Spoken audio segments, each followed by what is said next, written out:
เศร้าเสพทนลาอายว่ามันบ่ดี มันทำร้ายสติสัมปชัญญะมันก็ให้เกิดภาพหลอนตามมา คนใกล้ชิดสนิทอันตราย เลิกสัดทอมันบ่ให้ประโยชน์ทางร่างกาย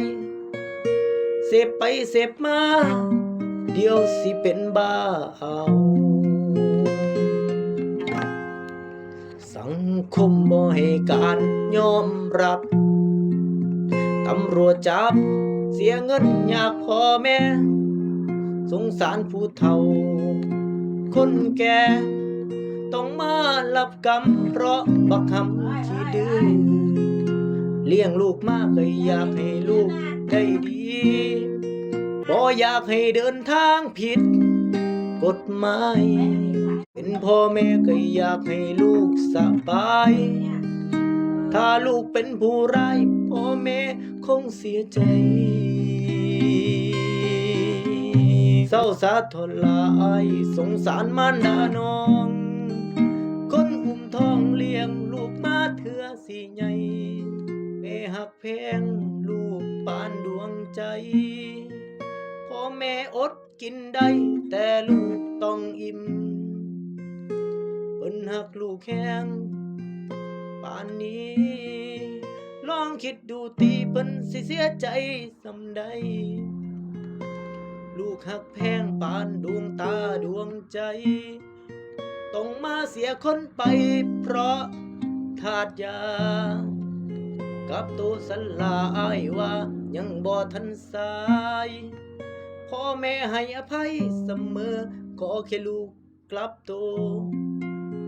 เศร้าทนลาพ่อแม่ทาตัวเลิกยาอยู่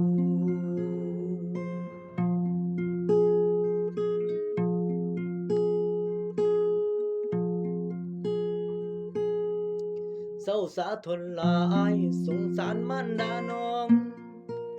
คนอุ้มท้องเลี้ยงลูกมาเถื่อสิใหญ่แม่หักแพงลูกปานดวงใจพ่อแม่อดกินได้แต่ลูกต้องอิ่มเพิ่นหักลูกแข้งป่านนี้ลองคิดดูตีเพิ่นสิเสียใจสำใดลูกหักแพงปานดวงตาดวงใจต้องมาเสียคนไปเพราะทาดยากับตัวทนลายว่ายังบ่ทันสายพ่อแม่ให้อภัยเสมอขอแค่ลูกกลับตัวเศร้าสะเพราะลาพ่อแม่ทาตัว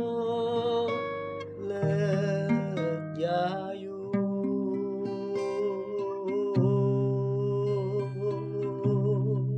เศร้าเสพยาบ้าสา